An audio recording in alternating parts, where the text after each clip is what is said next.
morning. Angel, you're Good muted. morning Here you are. to Good all morning. of our audience members out there. I'm Catherine Ryman, and I'll be your moderator this morning for this chapter of 79's Authors and Artists program, where we're so pleased to bring to you What Spreads, What Breaks, What Mends, a conversation with Angel Garcia and Richard Smith. And both of our authors this morning have taken rather different roads to becoming authors and publishing their first books. Angel Garcia was the executive director of the South Bronx People for Change, a church-based direct action and membership organization. Angel was born in Puerto Rico and went to Pace after graduating from Princeton. And he's a long-term resident of the South Bronx and has volunteered on social justice, environmental and political campaigns, and an affordable housing board. Richard, after graduating, worked in publishing for 12 years and then retooled as a clinical psychologist, earning his PhD from the University of Maryland. And he maintains a private practice in Washington, D.C., where he lives with his partner, and importantly, there are 2 dogs. So on to their works. You would think that these were 2 very disparate subjects. Their worlds seem literally worlds and centuries apart. They share, however, a common theme of relevance to us today.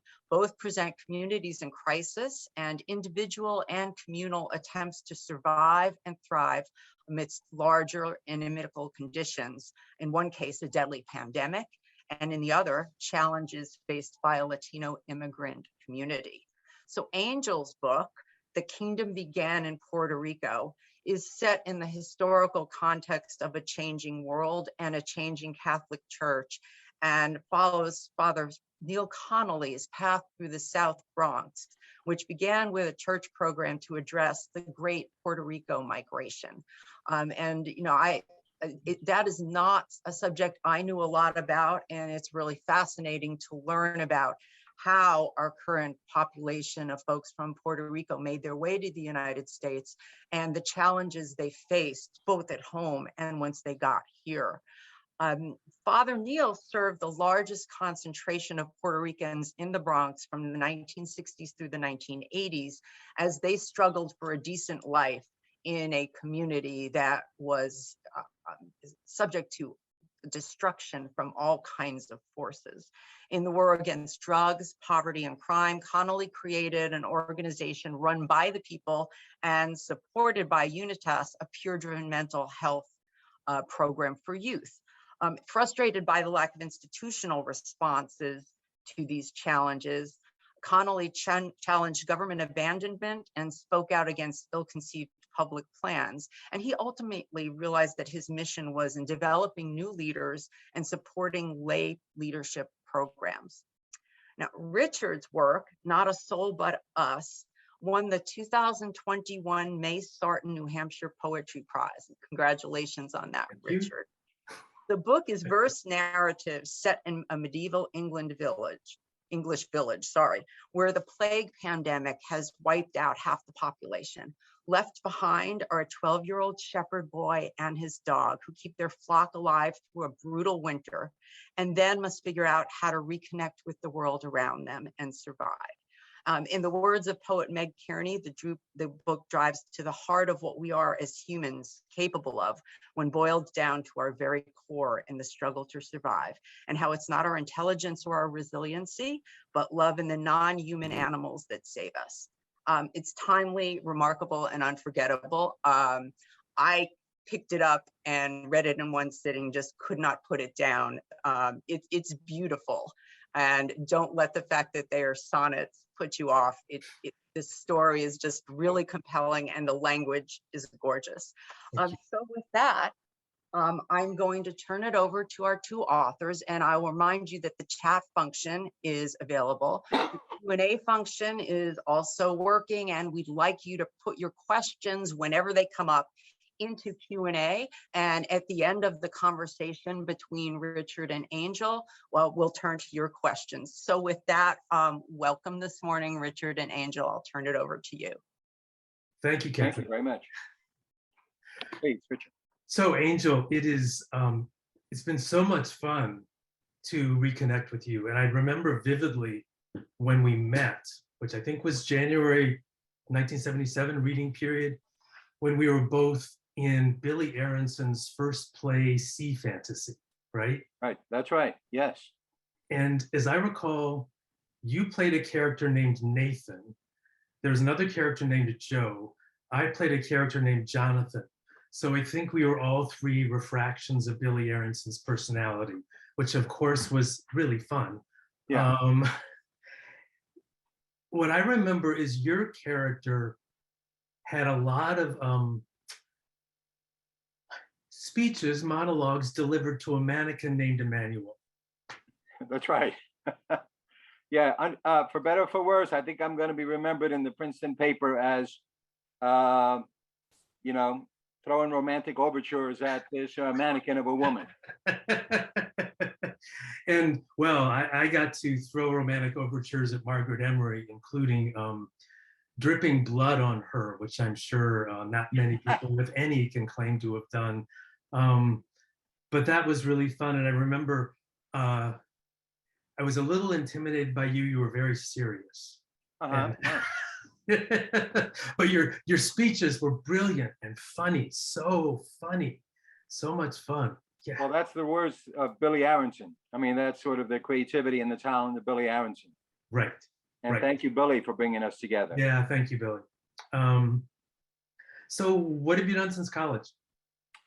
Well, I joined an organization. I was working in the Archdiocese for about a year because that's all I could figure out in terms of what I do with an English major from Princeton University. Thank you, Princeton, but it didn't get me sort of any kind of relevant jobs. I became a fundraiser for the Archdiocese of New York, and that was my connection there. But in the meantime, I I'd been whining to my mother about sort of a desire to get involved in community. And she said, okay, put up or shut up. You wanna be part of a community organization? Right next door. And I lived right next door to the school where I went to school for grammar school, St. Anselm's. And there was a social action committee holding its meeting. I went to that meeting and I was hooked. And I found out that it was part of a large organization in the South Bronx called South Bronx People for Change. So I was there for about a year. And then they said, hey, there's an opening in the organization. You interested? I said, sure. We were fighting at the time to get some attention for a subway station that had been abandoned. And we learned everything about petitioning, campaigning, researching, negotiating with elected officials, and this whole thing called people power. And I said, oh, this is interesting. This is really cool stuff. And I was starting to forget the fundraising stuff a little bit more and whatever I learned in the English major, and started focusing on this and joined the staff. We had some issues in staff. We had a great staff, but not everybody was clicking. The director had to leave, and within a few months' time, yours truly got elected by the remaining staff as the executive director of South Bronx People for Change. Yes, of South Bronx People for Change. All of a sudden, I'm a director, and I said, how do I do this stuff? And I just figured it out as I went along, and with a great team of people. And that included the chair of the organization, the chair of the board, Father Neil Connolly. Is that when you first met him? That's when I first met him. And was a great, he provided great, good, steady, calm leadership. Really impressed by this guy. I'm still feeling my wild oats in this, out in the world. And so I lasted there for about 8 years. We did all sorts of great things, campaigns and conferences and marches and stations of the cross, the works, candidates nights. We were really felt as an organization in the South Bronx. And I learned that a lot of other people were organizing in other parts of the United States as well. We went to a couple of area-wide and nationwide events. I realized, oh, this is going on in other places in the country. And I just, for the audience, I would just sort of, beg you to see that this has been happening, and continues to happen today. Anyway, after that, had a family, had a child, and had to get a more normal job because organizing is extraordinarily rewarding. Yeah. For here. And for here. Yes, but not for here. Not for here, exactly. So I ended up doing some work. I did some policy work, Puerto Rican Legal Defense Fund, worked for the Manhattan Borough President's Office, did some workforce development stuff. And then I got more interested in worker cooperatives and economic issues. And I got a business degree. A very wise woman who I did some volunteer work with, she said, you want to make this economic impact, you got to understand business. You got to go to business school. Makes sense. With all due respect to Princeton, I said, I swore I was never going back to school. Sure enough, I ended up going to Pace University, got an MBA, and was happy with that. And since that time, I've been doing community economic development work. Okay. Either supporting businesses by training them, advising them, or funding them. And that's where I'm at today. And in the meantime, living in the South Bronx, still looking for an opportunity to make good trouble, as John Lewis would say, wherever I can. Good. Yeah. How about you? Well, what do you do with an English degree? So senior year, I was looking for teaching jobs in private school. None of those came through. So I went to the Career Center and looked in the notebook and applied for a job as editorial assistant of the Hudson Review, a little literary magazine in New York, and got the job and started the day after we took comps. Wow. Yeah, and worked there for 5 years. A year later, the managing editor quit when I was out to lunch, and I took over as managing editor. And you know, as you say, it was very interesting. It was a lot of fun. And after 5 years, I kind of needed something else. And this was during the 80s. As we all remember, there was a lot of saber rattling on the part of the Reagan administration about nuclear weapons, and tensions between the US and the USSR were really high. And I was interested in that stuff. I ended up switching to a job at a place called World Policy Journal, which published till a few years ago as a left-wing, progressive, foreign and economic policy journal put out by a little think tank across the street from the UN, which was fascinating and kind of grueling. During that time, I met my partner, Steve, and we realized at one point that at some moment in every 3-month cycle of putting out an issue, at some point, some evening, I would cry because I was so tired. But it was good. Steve and I eventually wanted to leave New York. It's probably not the best place for me. It's a lot of stimulation for my brain. We moved to DC, where he was from. I got a job at a policy journal put out by a federal agency, which was so dismally boring that I noticed I was coming home in the evening and lying under the dining room table, which did not seem like a good sign. So I thought, I got to do something else. I don't want to go to grad school. Maybe I have to go to grad school. And thrashed around and talked to people on thought, and eventually in 91 went back to school at University of Maryland, College Park, and got a doctorate in clinical psychology, and finished a postdoc at the Counseling Center at Georgetown after I'd finished the degree and everything, and started private practice in 97, and that's what I've been doing ever since. Private practice in DC, working with individuals and couples in therapy, and doing clinical supervision and consultation. And I've lately begun to exercise my English major a little bit, well, through the writing, but also I'm on the core faculty of this group called the Center for Existential and Psychotherapy Studies, which is infinitely more fun than it sounds. It sounds grim, but it's actually a great bunch of people. And I do something called an existential book club for them. We read a book, I give a talk, we have a discussion. We've done Oedipus Rex, Unbearable Lightness of Being, King Lear, Villette by Charlotte Bronte, Mrs. Dalloway, Beloved, Measure for Measure, a bunch of stuff. We keep going on. That's been great. And that's where I am. Yeah. Yeah. And so somewhere along the line in this process, Yes. you said, I'm not throwing away the English major altogether. Yeah. I'm going to write. Mm. So you decided you needed to write something. And Yes. so what did you write? I mean, what is this Not a Soul But Us? Okay. Well, here's what happened. It should be so much more dignified a story than it is. My partner and I got our first dog, Barney, in 2013. Great dog. Really great, intuitive dog. And in 2015, my dad was ill and dying. Uh-huh. And Oh. the whole family gathered one Thursday night, everybody, all his kids, grandkids, great grandkids, everybody was in the house around his bed in the living room where he was really not conscious, having dinner. That night, Steve and I were sleeping downstairs. At 4 a.m, Barney started barking.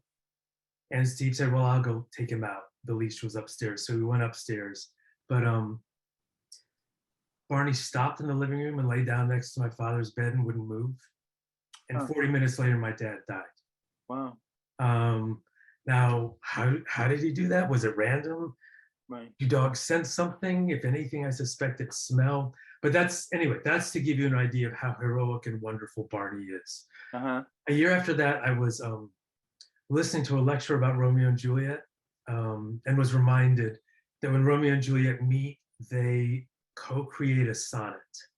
The first lines they speak, Romeo says 4 lines, Juliet says 4 lines, then I think maybe it's 2 and 2, and then 1 and 1, they make a perfect sonnet.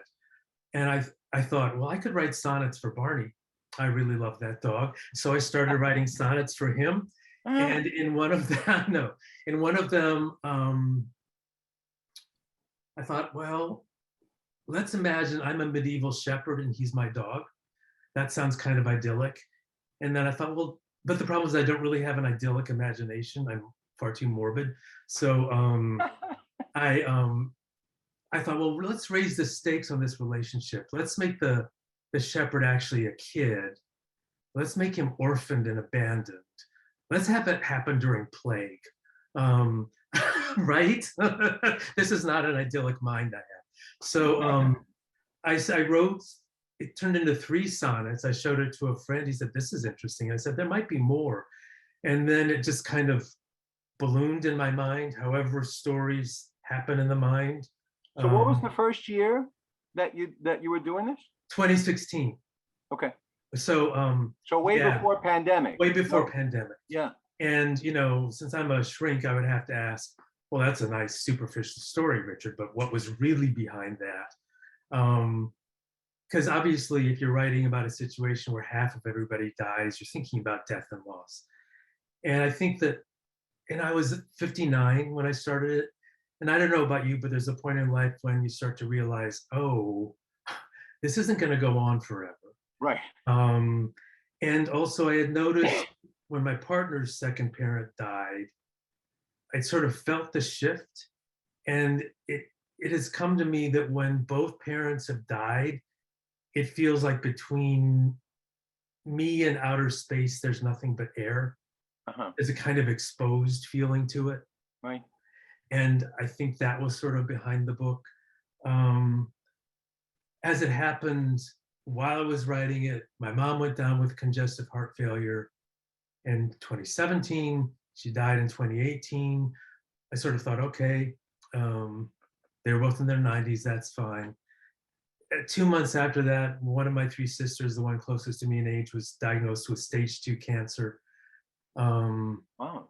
And while she was sick, her oldest kid, one of my nephews, was diagnosed with cancer and went through really gruesome surgery and treatment. He's okay, but my sister died 3 weeks before the pandemic lockdown started. Now, none of those events really triggered the book. And in fact, if anything, writing the book kind of was something I could channel all those feelings into, which was quite helpful. Yeah. But by the time COVID started, the book was done. So Right. that's just dumb, random chance. Yeah. But that's how it happened. Right. Yeah. Right. How about you? Because you're busy with work and suddenly you decide I'm going to write this historical Right. Well, the thing account. is, yeah, the thing is, I live in the South Bronx, and um, I, had been thinking since once I had left the organization, but heard that there were other, groups that were still, fighting the good fight. Um, in the meantime, I guess I had read somewhere along the way A People's History of the United States by Howard Zinn, which I highly recommend to everyone, just to get an understanding of how people in all the most, unlikely places, all these farms and towns in upstate New York were fighting for some dignity. And I thought, I haven't seen anything yet that's indicating that there was that people are looking at the South Bronx with anything but the lenses of this was a self-destructive world. Yeah. And I said, no, that's not going to do it. I said, there needs to be some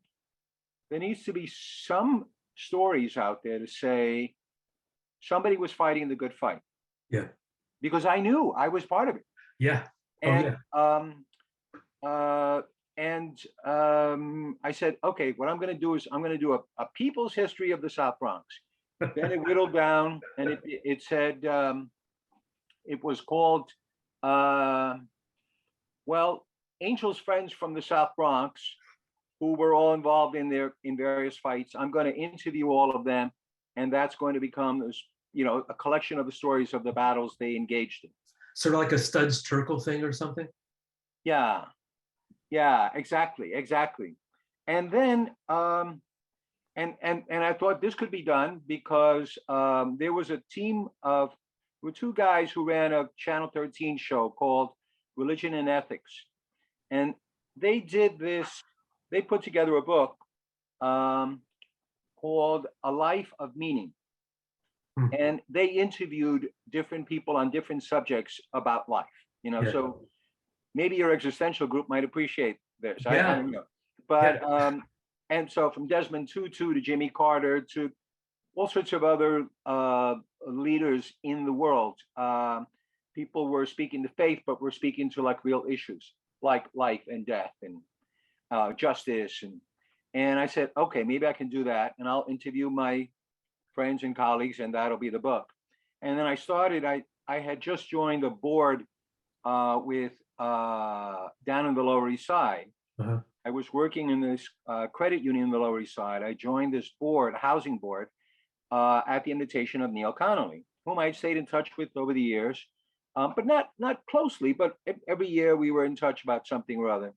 And because he had gotten transferred from the South Bronx to the Lower East Side. And he said, I want you to join my board. He never asked me for anything. As far as I'm concerned, he saved my hide any number of times when I was a director of the organization, figuring out how do I become a director. So, he was kind of the godfather you couldn't refuse. And a good one, a good godfather. A good godfather, yes. And so I joined the board, and I started tossing around this idea with him, and I asked him, hey, would you mind if I interviewed you for one of these chapters? And I interviewed him, and started in 2012. And the interview was too good. There were too many sort of stories built into this one interview. I said, wait a minute, you did what? And what happened here? And what organization did you start? Who was that? I realized there was a whole lot more to this person that I had ever bothered to explore. I said, all right, let me do a few interviews with him, see where this goes. At a certain point, I was doing about 2 interviews a month, did it for about 2 years. And I said, this is only going to be about him. Yeah. And about him growing up in Yorkville and then participating in all kinds of activities. But I was going to focus on his time in the South Bronx, which was 1958 to 1985. And every time I kept talking to him, I started finding out more. Eventually, I put together what I thought was the book. By 2013, 2014, okay, I've got the memoir, boom, done. Yeah. I transcribed like the heck out of this thing. Yeah. Had a little tape recorder that I put on him, mic'd him up every time. And it was, that was 2 years worth of work. And I showed it to some people who knew him, who liked him, who wanted to hear about his story. And they said, yeah, that's good. Well, what else you got? What else you got? It's not enough. It's not enough context. That got me to start doing some research. I said, okay, I've got to add some history to this. And clumsy person that I am, spent the next couple of years doing all of this research, and I basically tacked on the research to the first person memoir. Ran it again by a bunch of other people.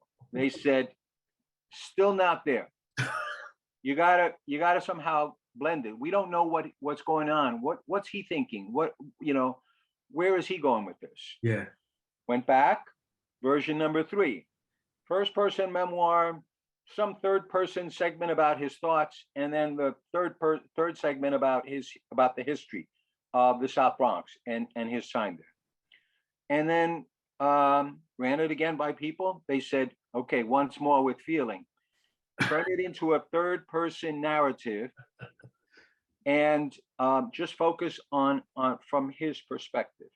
And a woman named Gwendolyn Herder, who was a good friend of Neil's, was a parishioner down in the Lower East Side. And she was from a sort of a famous German Catholic publishing family, Herder and Herder. And she had sought to do this here in New York, in the United States, created this company, Crossroads Publishing. She gave me great advice over a few sessions. And she says, what is the question that you are trying to answer in this book? And that helped sort of organize everything for me. And every time I would visit Neil, I'd see these books on his bookshelves. And I saw one that said, why priests? Read the book by a guy named Gary Wills. And, he was sort of making the argument that there isn't really a need for priests. But sort of, it did sort of raise these questions about, okay, so what's the whole point of being a priest? And then it dawned on me, Neil Connolly, the question he wanted to answer was, what is a true priest? And that basically helped organize everything from there. By the time I had gotten it all figured out, and I kept running it by him, 2017, we've done the final reviews, and he was in a retirement home by that time. He had had a couple of strokes, but he was still really in pretty good shape. But he said, but he had a fall, and this was in the late March of 2017. And I came in to see him, and I saw him, sort of shaken, and stayed with him. Nurses took care of him, and he was good. And then I went off the following day to a conference at Princeton University, the first gathering of Latino alumni of Princeton, like ever, that I'd heard of. And there I got the news that he passed. Oh, man. Yeah, it was kind of like this extraordinary combination of events and forces. But so he never got to see the final product, but he followed with me all along the way. And by 2020, I got Fordham University Press to publish this, and I'm grateful that they did. Yeah. Well, I think Neil would be thrilled with the book, and your focus, what kind of priest do I want to be? That really does hold the book together. You've got a ton of history, but you keep returning to that question. Right. And I think that focus is actually one of the reasons I told you this, that I loved reading your book, because here was this one individual trying to figure out how to do good things in the world. Right. And I mean, he sounds like that was always sincere and passionate, and he was willing to do all sorts of stuff to try to make good things happen. And especially during this period of history, that kind of story is a relief. There's plenty of scandalous stuff you touch on in the book, in New York, in the church, but that's not your focus. The focus is this one guy trying to make the world better. And it really holds together around that theme beautifully, I think. Yeah. And I was wondering, you can go, I'd like you to go first, but maybe you could read a passage so we get a sense of how it sounds, and then I'll read a little bit of mine if that works. Cool. Okay. All right, I'll try my best on this one. It's one that I mean, I like. I think people. I've tried it in a couple of other talks. The brief context is that he's already about 12 years into priesthood, working in the South Bronx.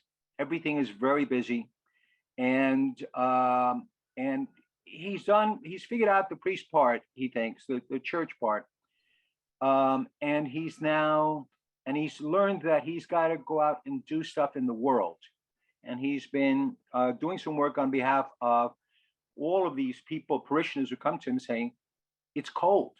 Can you help me? My landlord is not answering."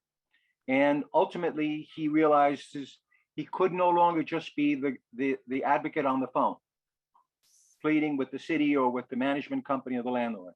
Yeah. Got to take direct action. And this is really sort of a first for him.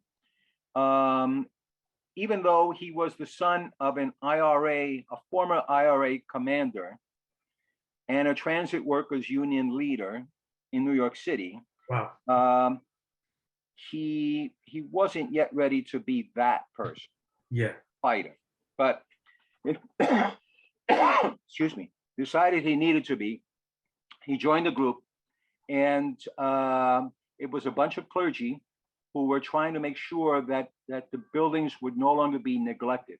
Mind you, at this point, there's no arson, nothing has happened. Buildings are still there, but landlords are neglecting, and there is, I would call it the fourth epidemic. He mentioned 3 other epidemics of poverty and drugs and crime. Yeah. I would say that the fourth epidemic was this widespread neglect. Yeah. Of housing. Yeah. So he's down at City Hall. 24 coalition ministers went down to City Hall wearing full clerical garb. As they walked in, some of the Bronx council members noticed their constituent ministers walking in and greeted them. The council session began.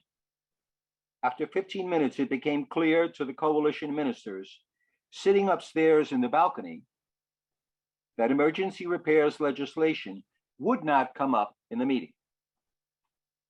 They looked at each other, nodded, and stood up. Reverend Dave pulled out a sheet of paper and began speaking in a loud voice. Since no prayer was offered here today, and it has usually been done at the beginning of a city council meeting, we will contribute our prayer. Everybody on the floor of the council chamber turned their heads and looked up at the balcony. Dave read the litany of the South Bronx clergy on housing. And using the call and response method, the group participated. Hear our prayer, O Lord, as we cry out for the human in which thy people dwell. In your compassion, help those forced to live amid inhuman conditions, especially in the South Bronx. Good Lord, deliver us, the clergy responded. Then the prayer began to focus on the government's role in the housing crisis and asked for change.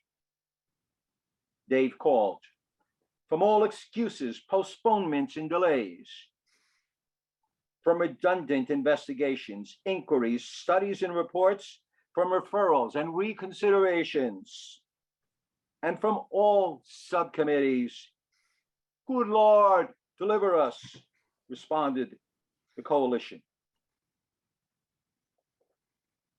And in a reference to the stark news-making event that was emblematic of the brutal winter of 1969-1970, Dave called, remember the soul of the child living on East 138th Street who died because of no heat in the building. Lord, have mercy, responded the coalition. At the end of the litany, there was no noise below, no response, and no applause. Then Tim Hewitt, a council member from Brooklyn bellowed, "This is a day of shame in my life. I am a member of a Roman Catholic parish in Carroll Gardens. I see priests up there at this meeting. This is a disgrace. Today, as a Roman Catholic, I am ashamed." The clergy were shortly surrounded by police, who pulled them out of the balcony and down to the office of Sanford Garrelick, city council president. The media attention from the public disruption drove the council to action. Legislation to establish and fund a citywide emergency repairs program was introduced and passed. Connolly had been excited by the protests, but he was even more pleased by the results. He had used his position as a priest before to get quick access to see a doctor, to represent the board before funders from the federal government, and to get a Catholic university to support a special therapeutic community for youth. But this time, he had used it as part of a united front of clergy and religious and Protestant ministers to exert the power of moral authority. In this case, they were not just individual ministers caring for their respective flocks, Connolly realized. They were representing their cries for change against the unresponsiveness of the political world. It's kind of thrilling to me. Yeah.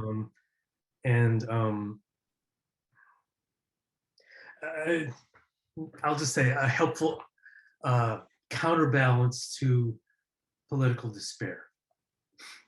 Right, exactly, sure. Yeah, and this, a lot of these issues come up because the councilman, this council majority leader, Tom Hewitt, says, as a Catholic, I am ashamed, this is a disgrace. And so it's really kind of interesting because, he sees, well, here are these people saying, we are taking the moral position, we are the clergy, we are the church. And he's saying, you're not moral, this is disgraceful. And so it becomes this real kind of like conflict right there. Obviously, it was a conflict because they were disobeying the law.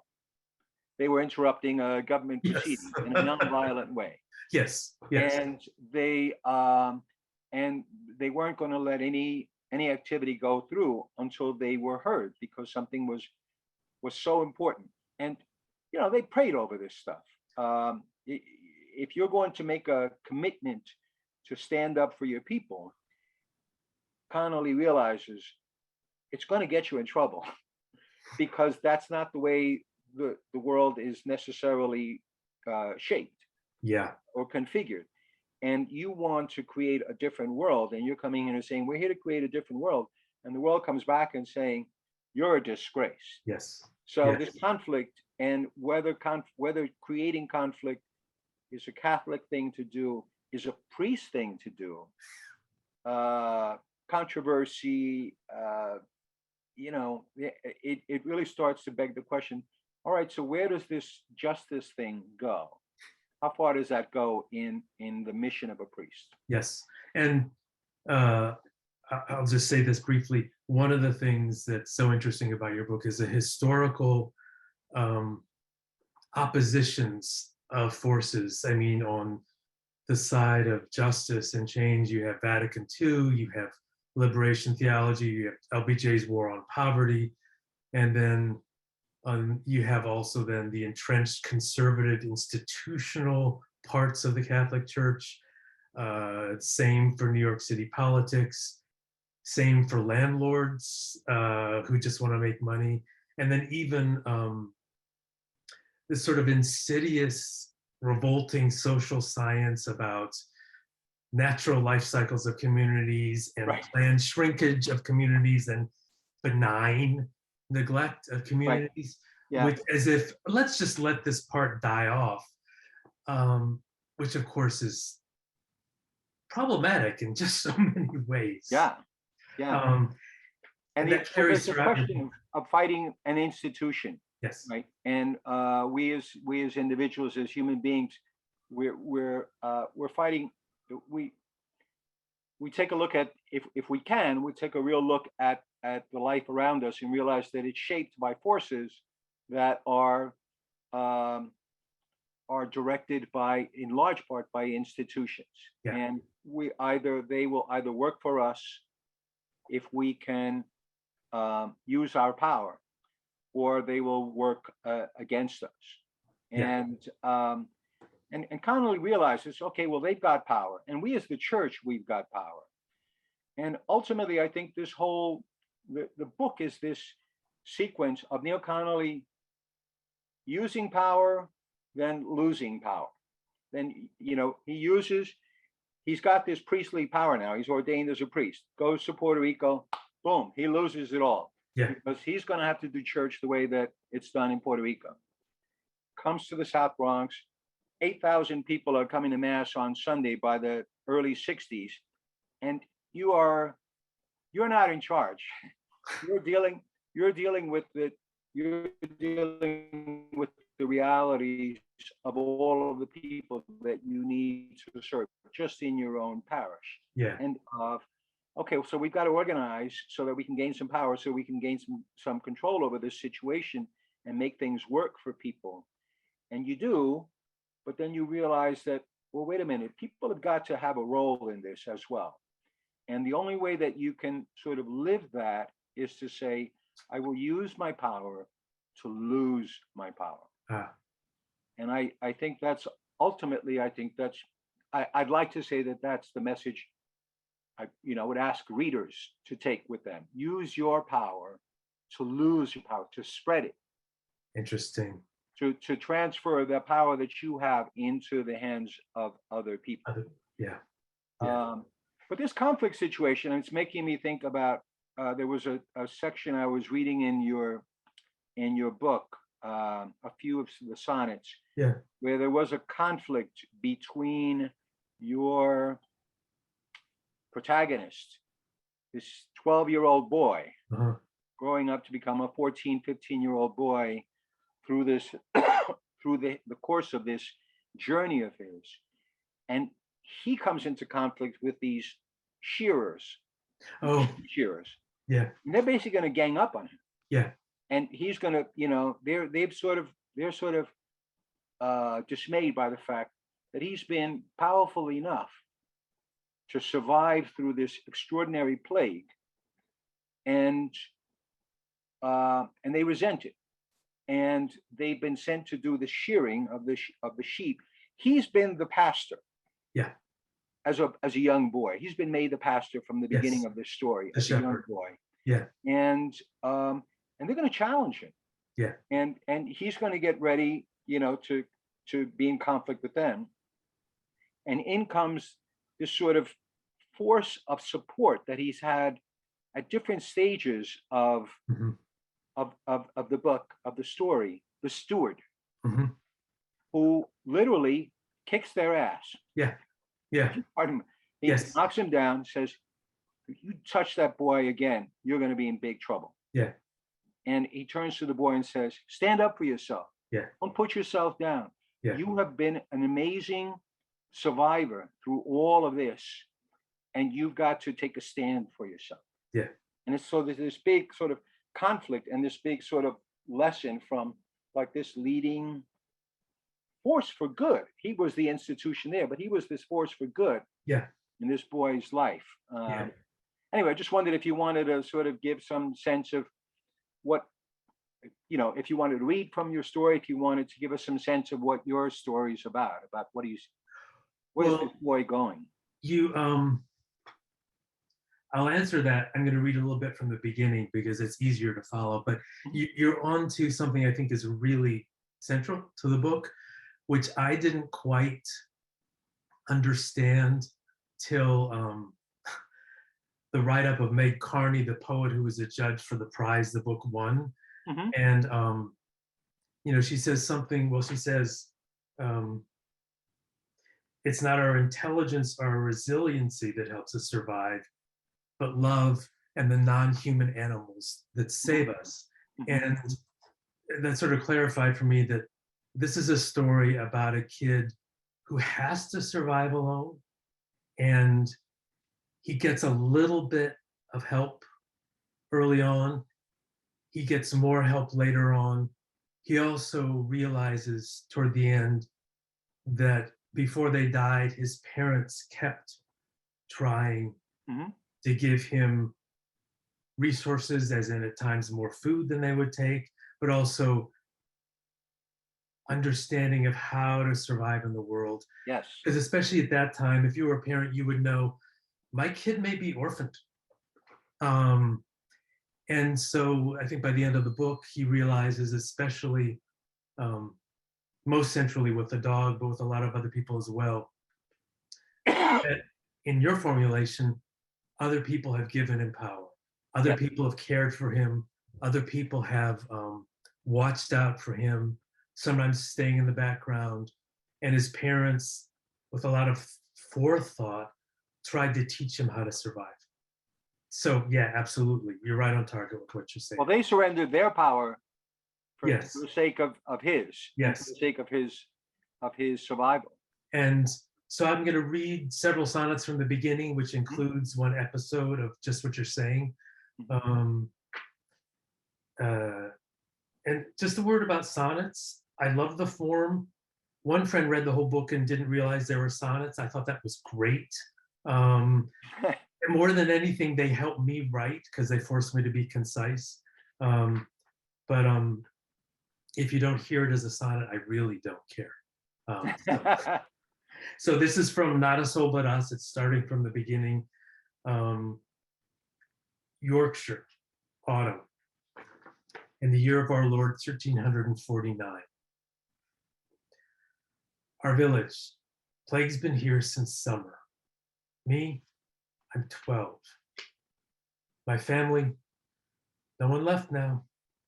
No more food. Walk, manor, sheepfold, gate. You see me, wag your tail, bark. The steward turns. So, your father? Nod.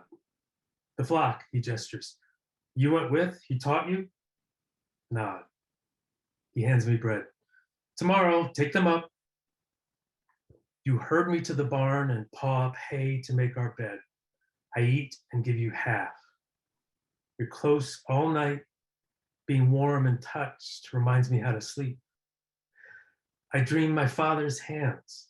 By the time it's light, mine know just how to move. Palm raised, you leap up. Point, you run outside. What's left to do but follow? No one's claiming me but you. A half-cut field. The flock can graze here, yet you pause. Flies buzz. There's something rotting. Smears of blood across his face and hands. The dead man almost trips me. Then I'm not quite here. I'm back 2 days ago, that morning, back at home. I woke when something smacked my head. My father raised the broom, another thwack, and coughed. Blood sprayed. Get out, he heaved from bed. Don't die with me, he hit and hit. You're young, he drove me from the house and blocked the door. Set fire to the place, he called, then run. You might just live. I stumbled, lay there for an hour, a night, a day, right where I dropped. His coughing rattled, faded, slowed, paused, stopped. Then I come back to here, this field, the dead man, you, the flock. It strikes me, we must leave, we must leave now. I point, you turn your head and bark the sheep toward home. I wipe my sleeve across my eyes. My mouth is making sounds that tell you something's very wrong. Now all of us, sheep, you, me, go careening down the hill. I slip and flounder, twice I fall, but soon we're back inside the fold. I've cut my hand. You sniff the wound, then lick. Your tongue so slow and soft, it's like, I can't think what, just something that felt good when I was young. The bleeding stops. My skin is clean and smooth, yet you keep licking. I don't want to move. The church bells haven't chimed for weeks. Since June, July. At first, each soul was rung to rest, till I heard 9 in just one afternoon. The next day, silence. Maybe it seemed best to keep the number from us. Maybe no one was alive to ring the bell, just as no one was left to take the bodies. So I helped my father carry ours out past the churchyard to the pit where they got stacked. One family died together. Neighbors tried setting fire to that one house. With houses packed so close, though, flames spread fast, more burned, more died. But our house stood alone, out on high ground. It wasn't dangerous to burn it down.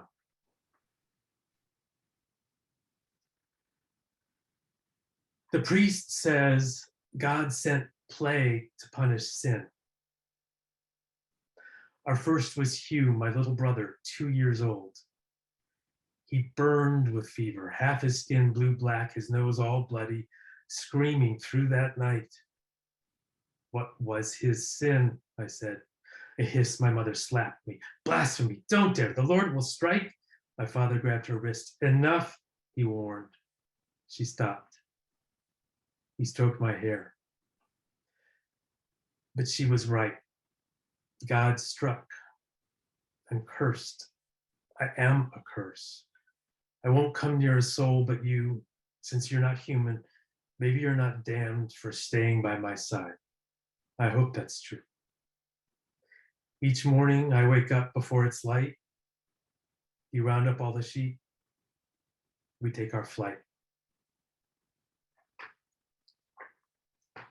One thing that was interesting about the plague pandemic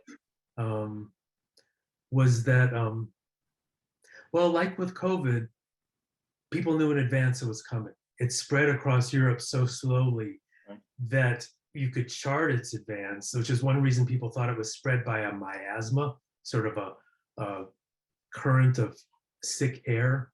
And the church had nothing to offer, nothing. All they could say is, this is happening because you're sinful, pray and repent. Right. Wow. And that was it. And some priests were great and went and visited people while they were dying, and some priests didn't.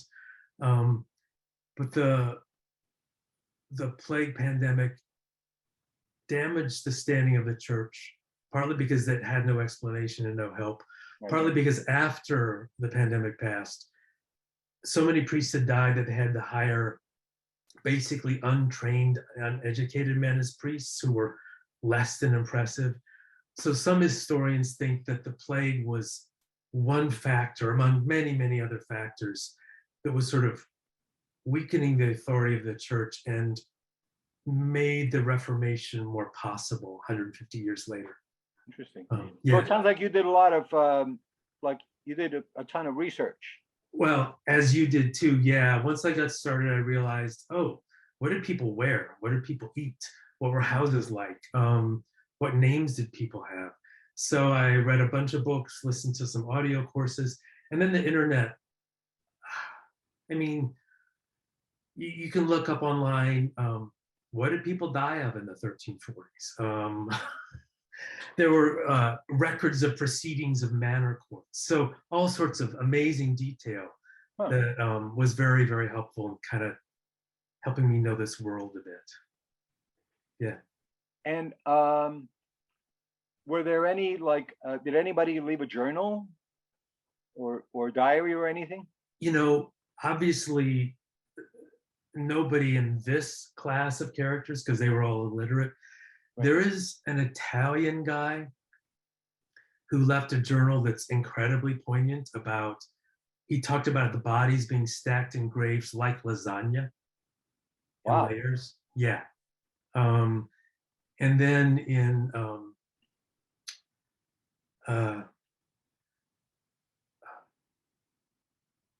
am I right? Boccaccio, the Decameron, starts with noble youths leaving Florence during the plague. So there's some account of the plague there. There are various accounts of it. And some monks wrote about it, including one monk who sort of left off mid-sentence because he died. So there isn't a lot of firsthand record, as is the case with a lot of history. but there's a bit. Yeah. Yeah. And did you, I mean, you picked this time. I mean, I guess it was sort of you're in the heart of it, but it feels like I'm thinking about just in terms of comparison, right? I mean, uh, you know, the South Bronx becomes the South Bronx that people know it to be, late 70s, early 80s, arson and demolition, etc.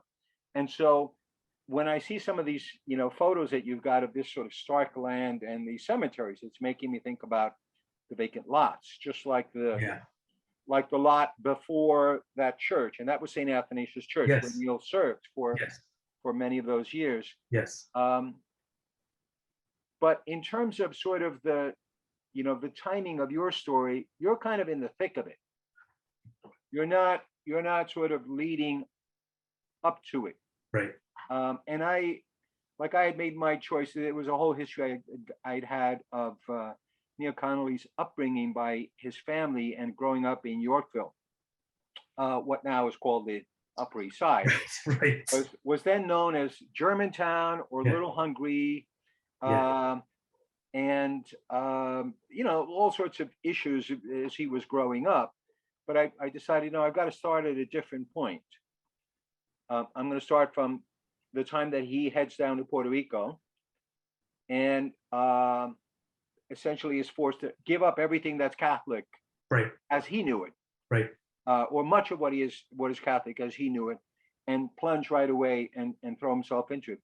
But you made the choice of the, I mean, in a sense, your person is plunged into becoming a pastor in Yep. the thick of the plague, right? Yeah. Neil Yeah. experiences the plague, if you will, later, the epidemics of poverty and drugs and crime and of housing neglect later in the Yes. story.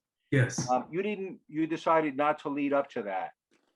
You know, and I don't know that it was a conscious decision, and I don't know if it was because I can't claim, oh, I thought of the ancient Greek idea and Homer begin in medias res in the middle of things. But that's just the point where I started, and the past is told in flashbacks throughout. But Yes. it seems like his story begins when he's alone, Mhm. because that's when he has to start, well, figuring out what kind of shepherd he's going to be, if you will. Yes. Yeah. And there are a lot of sections about his care of the sheep. He names them, comes to love them. But yeah, I mean, also, if you think about it, plague killed people within days. Yes. So people were plunged. Yeah. People were plunged. Yeah. Could you say something about his voice? Because you know, Neil Connolly is sort of finding his voice, if you will, as a priest through all of these experiences, all of these challenges, right? Yeah. The revolution of Vatican Council saying, "Oh, you've got a new voice in the church," and Yeah. all of these other experiences. But Tom, Yeah. we sort of learn a little later, his name's Tom, gets these moments where he's struggling to speak. Oh. And I mean, you literally, I know we're not supposed to abuse that word, that expression, but you are not hearing him speak. You are only following his thoughts. Yes. And his observations. Yes. Until certain key points. Right. Right. And there aren't sort of these key engagements or these key sort of, you know, reflections back on the really brutal times until he starts to maybe start engaging. Yeah. I mean, obviously he was traumatized. Yeah. Watching his whole family die one by one. And there are times when traumatized people stop speaking. Now, I didn't think this. I didn't plan this. I just sort of noticed at one point he doesn't talk. I thought, well, that makes sense, actually. So he doesn't speak to anyone till about the middle of the book, I think. Yeah. And I also, he has a few flashback memories in the early part of the book, Mhm. but I think when people are traumatized, struggling to survive, Mhm. they almost can't afford to remember, Right. because there's a long stretch of the book where he just has to stay alive Right. and keep the sheep alive, keep the dog alive, and do whatever that takes. And emotionally speaking, in that situation, remembering and contemplating is a luxury Yeah.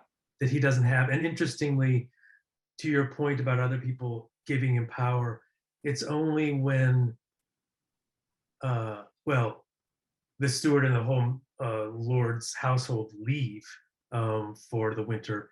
It's only after they've come back and he's begun to connect with a few people that he does talk, that he does have the leeway and the safety to look back on what's happened to him.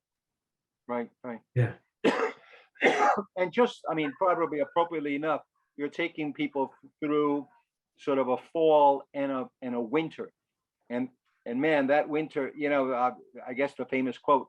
I know I should have seen Game of Thrones so that I can be sort of contemporary. I've not seen it, I haven't but I either. do know that the expression, the sort of the meme or whatever is winter is coming, Yeah. and that feeling of winter, that's the sort of the real, I have got to make it through this. Yeah. I mean, you segment this book into the various seasons from Right. 49 to 50, 51, and Right. each season's got a different feel. Because you'd be vulnerable to the season. Yeah. Yeah. Yeah. Hey, Catherine. Hi there. Well, I really had to think long and hard about interrupting this mesmerizing conversation that you all are having. Thank you so much. But we do have a number of really interesting questions, and we do Great. promise our audience to get to them. Yeah. So let me go to some questions. And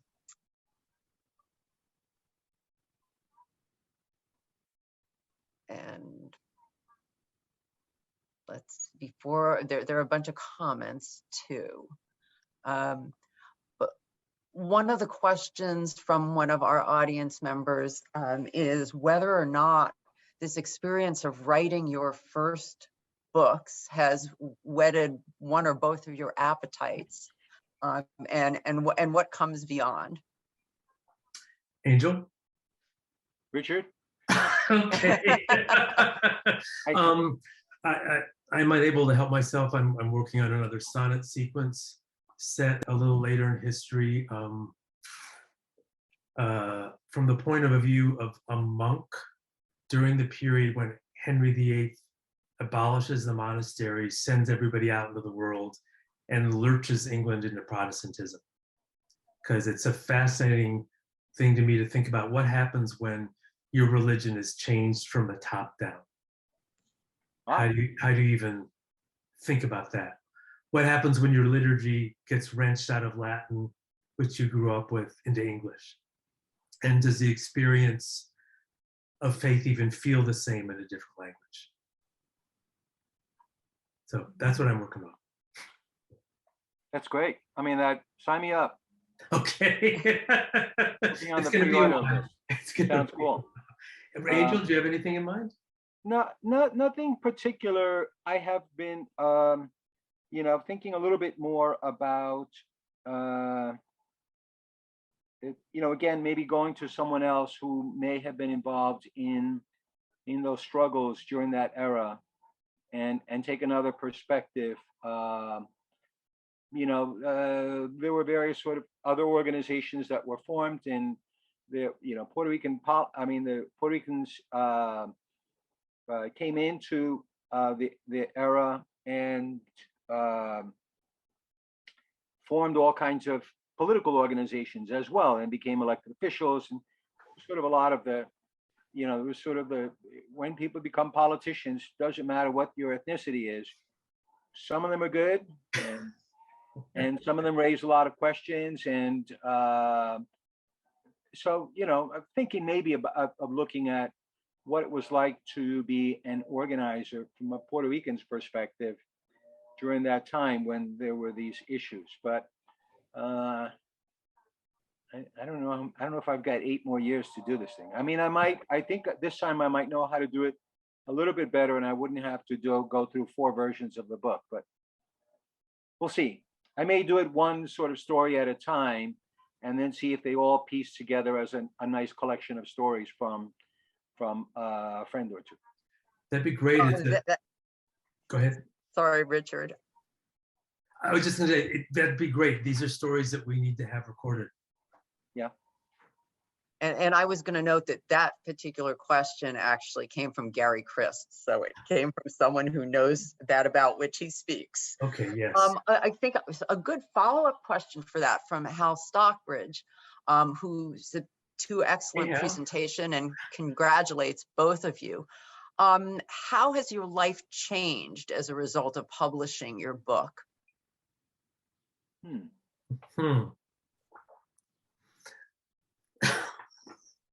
Not much. I mean, no, seriously.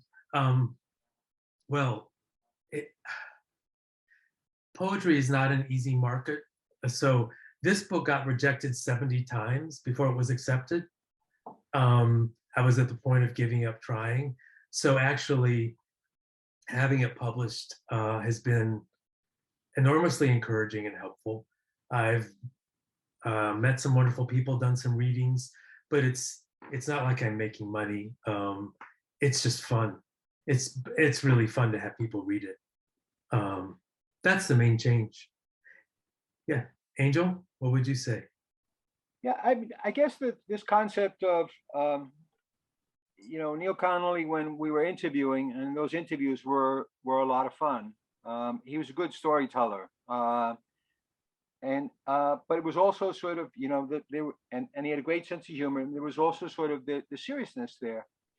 And I remember he was telling me that at one point about the kingdom, this concept of the kingdom of God, of age. As I understood it from Vatican II, this concept of a just world for all humankind, for all humanity. And that was what the church was called to do. And he said to me, well, the kingdom is here. We've just got to grow it. And so since that time, it's got me thinking about, all right, so what am I doing in this on the growing side? And I mean, figuratively and literally, I joined the community garden, and as a result of that, an environmental issue has come up, and so I've started getting involved in another organizing campaign. So, and each day I'm thinking, all right, what am I doing about this kingdom thing? So it's affected me that way, I think. In a way, it was the book, and it was that statement that Neil made.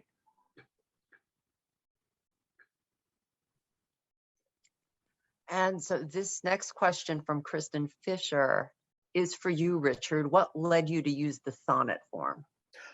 I like it. I think it's fun. I like the structure. I would have trouble writing without a prescribed structure, because then I can do anything. I mean, it's sort of like, I imagine composers are grateful for the Western tonal system because there are rules within which they have to operate. And I find with the sonnet, I like the way I could do one sonnet that's one moment. I could have several in a row that would make an episode. It wasn't like writing prose where I'd have to have a whole bunch of connective tissue. I like playing with the rhymes. Sometimes the rhyme scheme would give me ideas for stuff. Like one time I needed a rhyme for tells, and rhymezone.com is very helpful in this regard. But I thought bells, but then I thought, the bells have stopped ringing. I haven't had them start again. So I had to write a sonnet about the bells starting again before I could use that rhyme.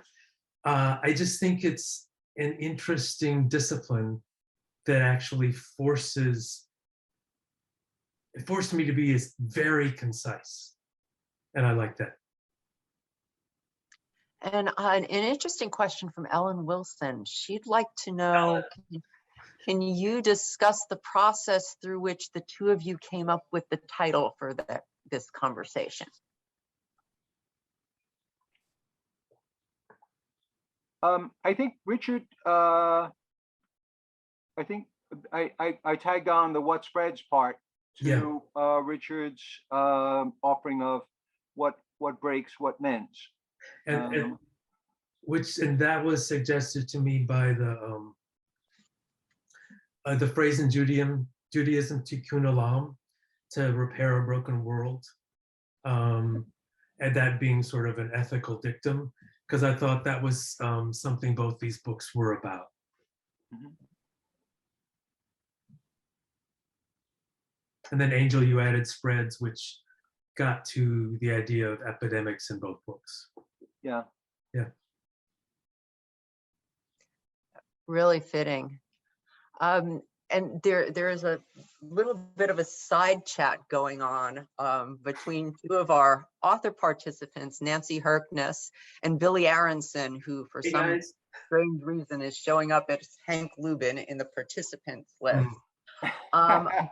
But both Nancy and Billy seem to allude to research as the writer's way of procrastinating. What do each of you think about that? Absolutely. I mean, the one thing I can, you know, I remember in Princeton, even like doing the research on certain topics was like, really, this happened? Or wow, I had no idea. And I could comfortably get lost in that. You can sort of follow one thing and follow the other, and there's the comfort also that I'm reading what somebody else has already done. Someone has created. You know, when you've got to create, and you're just sort of staring at something and say, okay, where am I going to go with this? That's the tougher thing, and so much easier to do the research. But the research also kind of helped me. It helped me sort of learn about myself. I mean, I realized after this, oh, this was everything that happened in the South Bronx while I was going to a very good, you know, Jesuit Catholic high school as a boy in the 70s, and you know, living in the projects, which never got knocked down or burned out or demolished. And when I went off to Princeton University, right, in that era, all of these things happened, and I only kind of woke up to them when I did this research and realized, I mean, I knew about the crime and the drugs and the poverty during that time, but I just didn't realize all of these things that had made this place what it was. And then that's when I started to realize, wow, I'm sort of the product of all of these forces that were at play. We were all the product of all of these forces at play, and I was part of the great Puerto Rican migration. I never really sort of thought of myself as being, you know, part of this phenomenon. So it's really kind of like there's a lot to really savor. And so yes, Billy, I did procrastinate, but man, I really did enjoy this research and learning about my past and the South Bronx's past and the South Bronx's making. And I would say, yes, there's procrastination. I really enjoyed the research, a little different reason, to get as immersed as I could in a world that has always fascinated me because it's enough like us that we can sort of recognize, and it's enough different that we should understand we don't really understand it. And trying to get into a different mindset was a lot of fun. And as you're talking, Angel, it struck me, this is the feeling I often get driving somewhere that, okay, I don't have to do anything really in the car except drive. I never want to arrive, you know, because the stress and obligation is fairly low and it's uncomplicated. And when I get there, well, there'll be people to talk to, or I'll have to go do things or see things. And I'd rather just be a kid in the way back. Anyway. And Angel, I'd like to pick up on some of the comments that you just made about your growing up. You know, and when you start reading your book, you know I just stopped and sat back at the observation about the forced sterilization that was going on in Puerto Rico, among other things that people were fleeing from. And they fled from that to the 4 epidemics that you described. And yet, as Bruce noted, you know, your book has this upbeat and can-do attitude throughout. And does that reflect your memories of growing up in the neighborhood? Where does that can-do attitude come from when talking about, you know, things that are, you know, to many of us would just be so overwhelming? Yeah. I think, I mean, since it's getting the you know, Neil Connolly's perspective, that's who he was. You know, we've got to do something. Got to take action. There was really there isn't much breathing room here. There isn't time to sit back for Neil Connolly. When you got 10 masters on a Sunday, even with 5 priests in the rectory, you know, it's even with all of that, it's still so much. And so you've got to respond. The situation calls on you to respond. And they had to keep coming up with, you know, more solutions because those numbers were so great. And I think Puerto Ricans were coming to the city with hopes and you know, with possibilities, even if they didn't quite know everything that they would be, you know, the sort of the torrent of rejection and hostility that they would come into. And you know, I mentioned early on that there was a whole group of organizations, like 162 organizations, that take out an ad in the New York Times in 1959 or something, and to say, please don't look down on us. Do not blame us for juvenile delinquency. We are as concerned about it as you are, and we're struggling to make this a better life for our community.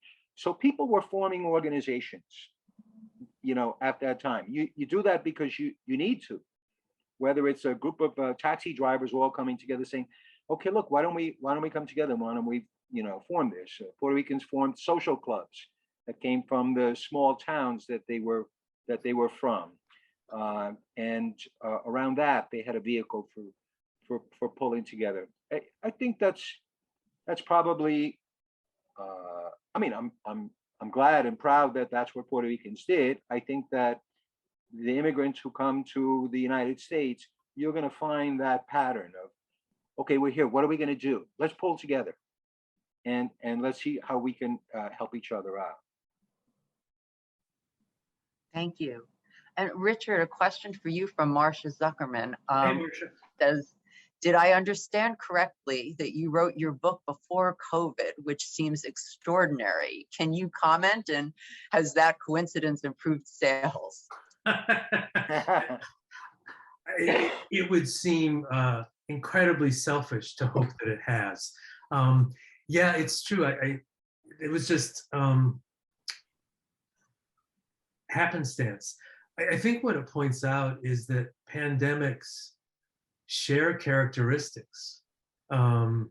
They tend to challenge, they tend to point out the limits of scientific understanding.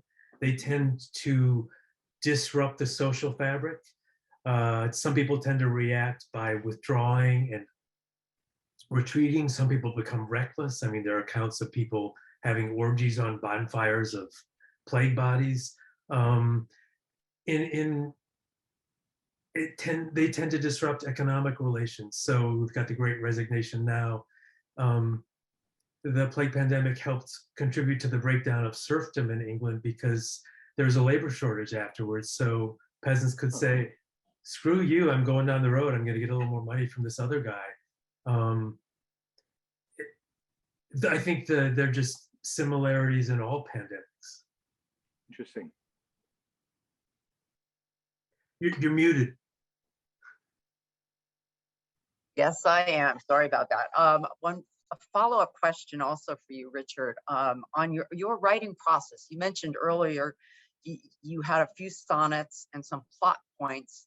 Can you delve a little bit more into where did you go from there? Did you have like a plot summary or an outline, or did you just continue to write sonnets one upon another? Sort of somewhere in between those two. At a certain point, I knew how it would end. And I knew the general arc of events, but always as I would research and keep researching, other ideas would come to me and I'd add things. I mean, late in the game, I read something about how sheep should not be in an enclosed space because it'll be bad for their lungs, too humid. Their breathing will be problematic. So, you know, that there's a couple sonnets in there about what to do with the sheep when it's snowing and how to create a safe enclosure for them. So it was a lot of back and forth. Oh, and another time I went on YouTube and listened to a video of the wind in Yorkshire. And that sort of gave me the idea for a couple of sonnets in the winter section. Yeah, so it was some of both.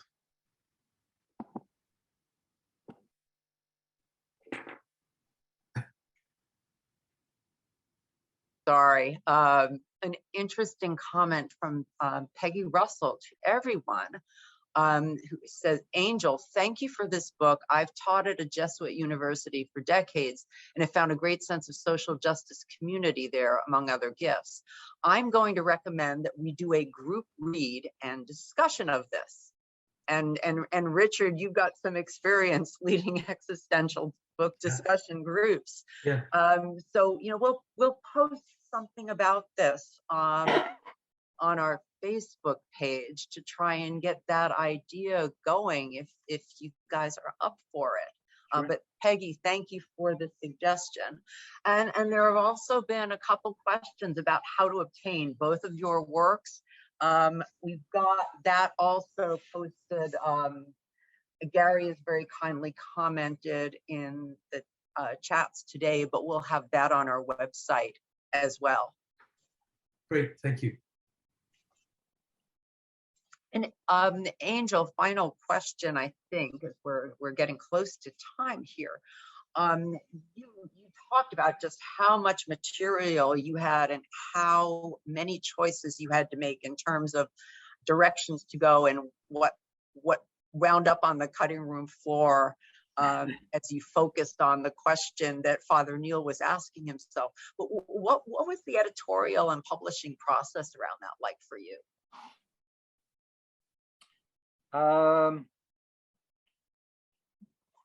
Yeah, I mean, I guess it was, as I said, I think there were 24 is a number that sticks in my head. One, because it, you know, was sort of 24 months of my interview time with Neil. I did about 24 sessions to get sort of his information, and then turning that around, and then it was about 24 readers. You know, I ran it by different people, and they kept giving me their feedback and their remarks, and a special shout out to a couple of Princetonians, if I'll take the liberty, from the following class of 80. Eve LaPlante, who herself has written maybe a half dozen, 7 books, and nonfiction books, and gave me some good advice, and a friend, and Elaine Soffer, good friend from that time, who was a, if you will, of sort of a first personal editor on a couple of the versions there. And she actually went through, not everybody went through every single version. She did, and she gave me really like excellent feedback. And if she ever hangs up her teaching shoes, she's got editing, I think, in her blood, very good editing skills. And, I'm very appreciative of that. And then, it wasn't all the editing. I found this amazing editor, Catherine Osborne, who actually did a book about Vatican Council II. And she, based in Notre Dame, Indiana. And she was introduced to me by a friend who was a journalist and an editor. She said, you should go with Catherine. She was amazing, gave me all this great feedback, went to work right away remotely, including when she was traveling in Mexico, just, amazing. And then going through the final process with Fordham University, took a couple of efforts, but I finally reached a professor whom I knew and other people knew. They said, go to him and see if maybe he'd be interested in speaking on your behalf before Fordham University Press. 50 years of history at Fordham, this professor, so extraordinary guy, Mark Nason. And I showed the first couple of chapters, and then they said, okay. And they said, send us the full, transcript, and a couple of people reviewed it. And they said, and they gave me some feedback. I worked on it, and then they got a hold of a couple of copy editors and other editors. So it went through still even a couple more stages before the board finally met, because they have a board for their nonprofit press, and they said it's a go. So probably about a year and a half of cutting and shaving and hacking. But I'm grateful to Fordham University Press as well. They've been a good marketing team on this. Well, we're at the end of our time this morning. I want to thank you both for producing such beautiful and heartfelt works, and for just a brilliant and really interesting conversation this morning. I can't thank you enough. Thank you for giving us a chance. Yeah. And we will follow up, as I said, with regard to where to get your books, as well as Peggy's excellent suggestion on the class website. Also coming soon, sometime later this summer, we will have Steve Reigel, who has written a work called Finding Judge Carter, which is about the mysterious disappearance of a real life judge in New York. So to the extent that Angel's book has whetted your New York history questions, I found it interesting because this book takes place during the 20s and 30s, and if you had seen the movie or read Nella Larson's book Passing, talks about the same time but gives you a totally different New York City context. So stay tuned for more on Steve's book, which is out and which we'll be talking about sometime this summer. Our conversation today will be on the class YouTube channel, so you can access it. And then more on coming events for the class of 79.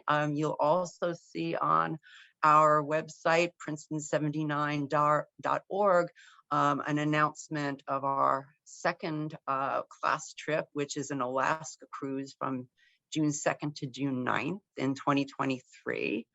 There's a date of August 11th by which at least a preliminary decision needs to be made. So thanks again, all of you, for joining us, and do continue to keep up with us via email and via the site. And Angel, Richard, best of luck to you in whatever it is you decide to do with your writing careers and your second careers, or I should say your primary careers.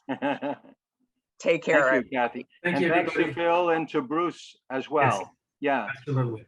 Bruce Peterson and Phil Huber, and as well as Kathy Ryman for making this happen. I second that. Yeah. You guys made it happen, but thank you. Take Yeah. care.